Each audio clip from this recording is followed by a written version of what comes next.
محترم سامعین، اسباق وائس چینل پر آپ لوگوں کا خیر مقدم ہے۔ اصلاحی اور سبق آموز واقعات و حکایات سننے کے لیے چینل کو سبسکرائب کریں، شیئر کریں۔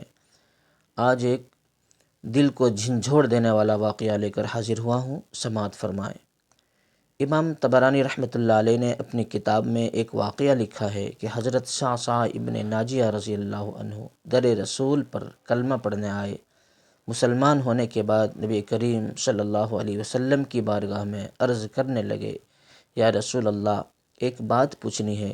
حضور نے فرمایا، پوچھو۔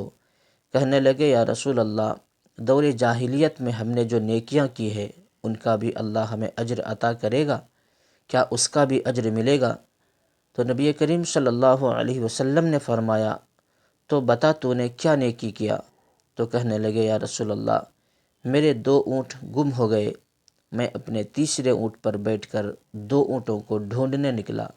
میں اپنے اونٹوں کو ڈھونڈتے ڈھونڈتے جنگل کے اس پار نکل گیا جہاں پرانی آبادی تھی۔ وہاں میں نے اپنے 2 اونٹ کو پا لیا۔ ایک بوڑھا آدمی جانوروں کی نگرانی پر بیٹھا تھا۔ اس کو جا کر میں نے بتایا کہ یہ 2 اونٹ میرے ہیں۔ وہ کہنے لگا، یہ تو چرتے چرتے یہاں آئے تھے، تمہارے ہیں تو لے جاؤ۔ انہی باتوں میں اس نے پانی بھی منگوا لیا۔ چند کھجوریں بھی آ گئی۔ میں پانی پی رہا تھا، کھجوریں بھی کھا رہا تھا کہ ایک بچے کے رونے کی آواز آئی۔ تو بوڑھا پوچھنے لگا، بتاؤ بیٹی آئی کہ بیٹا؟ میں نے پوچھا، بیٹی ہوئی تو کیا کرو گے؟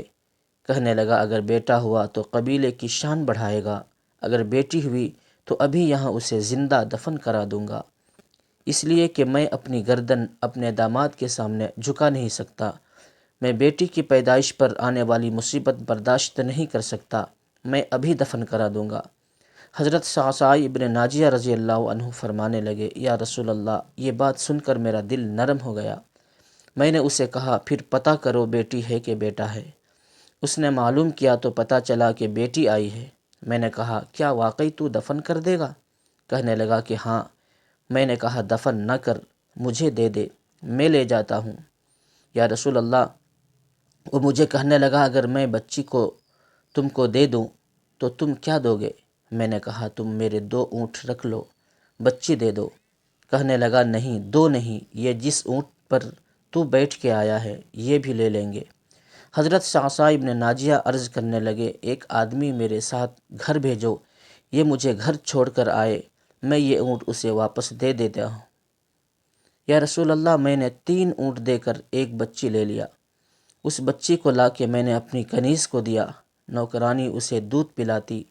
یا رسول اللہ، وہ بچی میرے داڑھی کے بالوں سے کھیلتی، وہ میرے سینے سے لگتی۔ حضور، پھر مجھے نیکی کا چسکا لگ گیا۔ پھر میں ڈھونڈنے لگا کہ کون کون سا قبیلہ بچیاں دفن کرتا ہے۔ یا رسول اللہ، میں 3 اونٹ دے کر بچی لایا کرتا۔ یا رسول اللہ، میں نے 360 بچیوں کی جان بچائی ہے، میری حویلی میں 360 بچیاں پلتی ہیں۔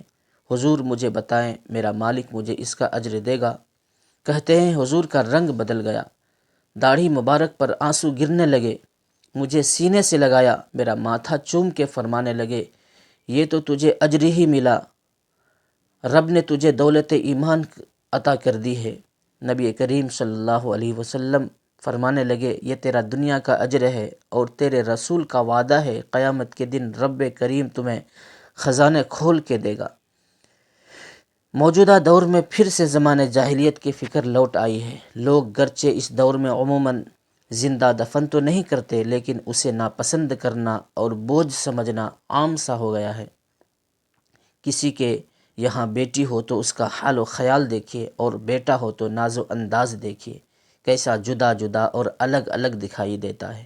اگر بیٹا پیدا ہوا تو جشن منایا جاتا ہے، اور بیٹی کے پیدا ہونے پر غموں کا پہاڑ ٹوٹ پڑتا ہے، جبکہ بیٹیاں خدا کی رحمت ہوتی ہیں۔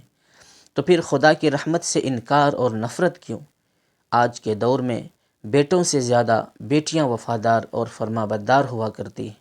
اللہ تعالی ہمیں ان باتوں کو سمجھنے کی توفیق عطا فرمائے، اور بیٹیوں بہنوں کو رحمت خداوندی سمجھ کر محبت کرنے والوں میں شمار فرمائے، آمین یا رب العالمین۔ سامعین و ناظرین، اگر یہ واقعہ اچھا لگا ہو تو دعاؤں سے نوازیں، اور امت تک پہنچانے کے لیے میرا سپورٹ کریں، اس چینل کا سپورٹ کریں۔ اللہ آپ لوگوں کو جزائے خیر عطا فرمائے، آمین یا رب العالمین۔